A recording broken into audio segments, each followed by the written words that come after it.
केला के बाद मानेगा 7 दिन का मैंने काम कर देगा ये जी तो करे कर देना चाहिए, अगर नहीं मानेगा तो और तैयार रहे। जबकि हनुमानगढ़ को मिल रहा है, वहाँ 2.5 एमएलए है, 2 एमएलए कांग्रेस के, एक आधा कॉमरेड और आधा कांग्रेस। बलवान पूनिया, हाँ बलवान जी पूनिया। 2.5 एमएलए जहाँ है वहाँ सीबीआई अगर जांच करे तो न जाने कौन उसमें नेता, एमएलए, मंत्री तक वहाँ तार जुड़े हैं। पेपर लीक के डबल लॉक के अंदर पेपर है और उसके बाद गायब होता है। सरकार की निगरानी के अंदर जो चीज़ है और वो गायब होती है।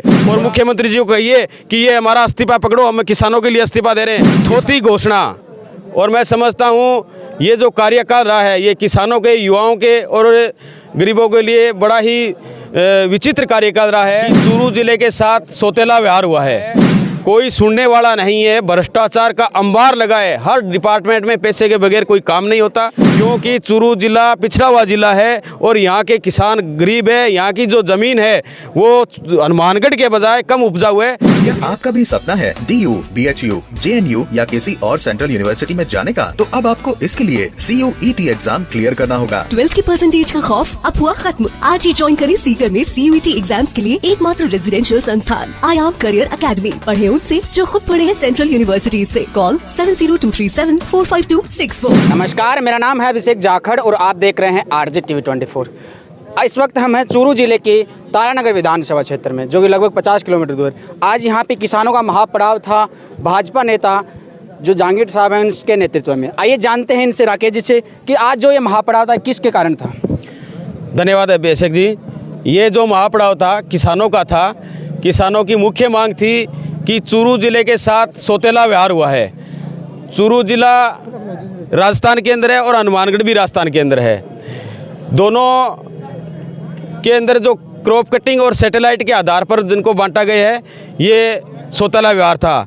हमारी मांग थी कि 90% क्रॉप कटिंग पे अधिकारी, SBI इंश्योरेंस कंपनी के अधिकारी का साइन है, एग्रीकल्चर डिपार्टमेंट का साइन है, रेवेन्यू डिपार्टमेंट का साइन है और किसानों का साइन है।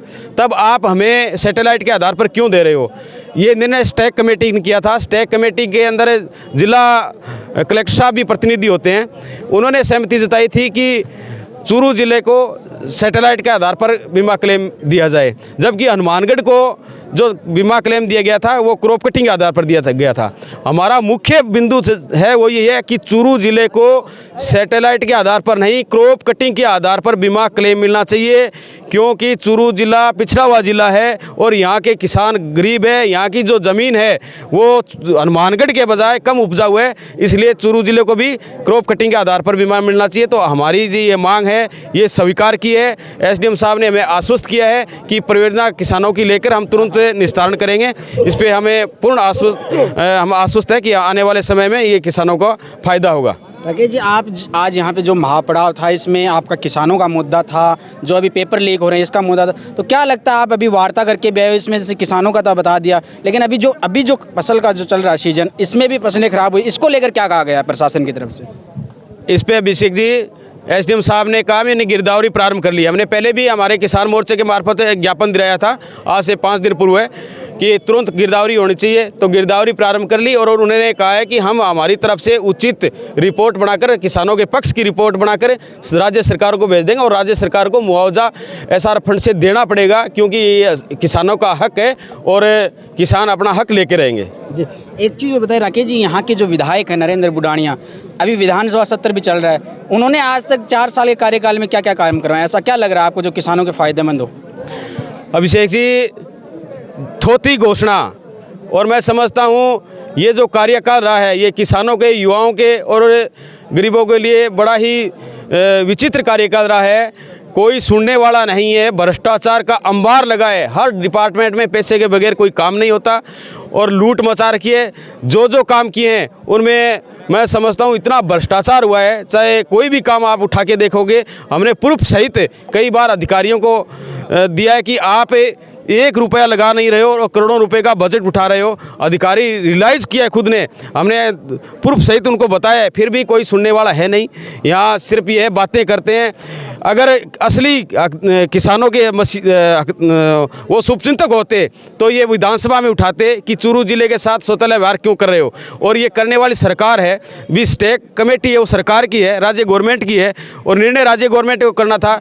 भारत सरकार के पास तो निर्णय करके भेजना था कि हमने ये निर्णय किया है कि किसानों को क्रॉप कटिंग के आधार पर बीमा मिलना चाहिए, जबकि हनुमानगढ़ को मिल रहा है। वहाँ 2.5 MLA है, 2 MLA कांग्रेस के, एक आधा कॉमरेड और आधा कांग्रेस। बलवान पूनिया, हाँ बलवान जी पूनिया। 2.5 MLA जहाँ है वहाँ आप क्रॉप कटिंग के आधार पर दे रहे हो। यहाँ जिले के अंदर 4 MLA कांग्रेस के हैं और फिर भी इसके साथ सौतेला व्यवहार हुआ है। तो अगर वो चाहते किसानों के साथ न्याय करना, तो आज भी मैं उनको कह रहा हूँ कि अगर किसानों के साथ न्याय चाहते हो तो आप विधानसभा के अंदर उठाइए और मुख्यमंत्री जी को कहिए कि ये हमारा इस्तीफा पकड़ो, हम किसानों के लिए इस्तीफा दे रहे हैं। किसानों को आप क्रॉप कटिंग के आधार पर बीमा दो, हम तो तब तो मानेंगे कि असली किसानों के वो शुभचिंतक है, वरना बात करने से किसानों के नहीं होते, बाकी सारे किसान हैं। आपसे एक सवाल और पूछना चाहूँगा। आपने बलवान पूनिया की बात की, 2.5 विधायक की बात की। अभी आप जो CBI मांग कर रहे थे, तो बलवान पूनिया तो कह रहे हैं कि CBI की मांग नहीं करनी चाहिए, यहाँ की जो कमेटी है उसको ही जांच करनी चाहिए।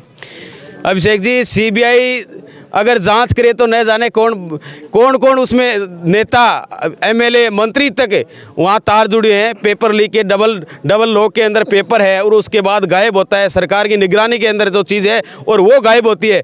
और आपने, हमारे नेता किरोड़ीमल जी, मीणा जी ने और राठौड़ साहब ने प्रूफ सहित सरकार को दे दिया कि ये प्रूफ है आपके नेताओं का, जो आपके नेताओं की फेसबुक चलाता है, ये इसने पेपर निकाला। लेकिन सरकार ने क्या किया, जो मुखिया थे उनको छोड़ दिया और उनको विदेश भगा दिया। आज उनकी तरफ कह नहीं रहे। अगर असली चेहरा इसमें सामने है तो पूरी सरकार, मैं कहूँगा इसमें लीक करने वाली पूरी सरकार है। CMO से जो तार जुड़े हुए हैं वो सबको पता है, पूरी आम जन को पता है, आपको भी पता है और एक किसान को भी पता है, युवा को भी पता है कि ये पेपर कैसे लीक हुए। एक बार लीक हो जाए, 16 बार लीक होना गंभीर विषय है। जी बहुत बहुत बाबा, ये भी थाने के लागे ही जहाँ राकेश जी आज जाकर है, तहसीलदार का मैंने बात करके है के लागे बात मानेगा, 7 दिन का मैंने काम कर देगा जी तो करे कर देना चाहिए, नहीं मानेगा तो और तैयार रहे। तो ये मतलब 7 दिन को टाइम दिए हुए थे, अल्टीमेटम दिए हुए हैं। तो वह थाने के लागे थे, बताइए जी 7 दिन को टाइम दे के आया है। हाँ तो 7 दिन मैं इंतज़ार कर लेंगा, आश्वासन दिए तो मैं भी इंतज़ार कर लेंगा। हाँ और नहीं मैं पाछा ही फेरा उठाऊंगा ठई। तो नहीं है कि आज धान उठाने के खातिर मतलब घर भेज दिया है, बुढ़ा बुढ़ोगे ना, मैं बुढ़ा को नहीं यहाँ बुढ़ा को नहीं। हाँ के को बाबा के करे होते वो लारे भूल गया जगह भी बहुत, अब बुढ़ा को नहीं। ठीक है, धन्यवाद। तो आप देख रहे थे RJ TV 24। इस वक्त मैं मौजूद हूँ तारानगर विधानसभा क्षेत्र में। यहाँ पे भाजपा नेता राकेश जांगेड़ के नेतृत्व में किसानों का महापड़ाव दिया गया था, जिसमें किसानों की मुख्य मांगे थी वो अभी प्रशासन ने मान ली है। 7 दिन का अल्टीमेटम दिया है। अब देखना होगा कि यहाँ का प्रशासन और यहाँ की सरकार है वो क्या करती है। बहरहाल जुड़े रहिए RJ TV 24 पे और मुझे दीजिए इजाज़त। मैं आपके साथ अभिषेक जाखड़। नमस्कार।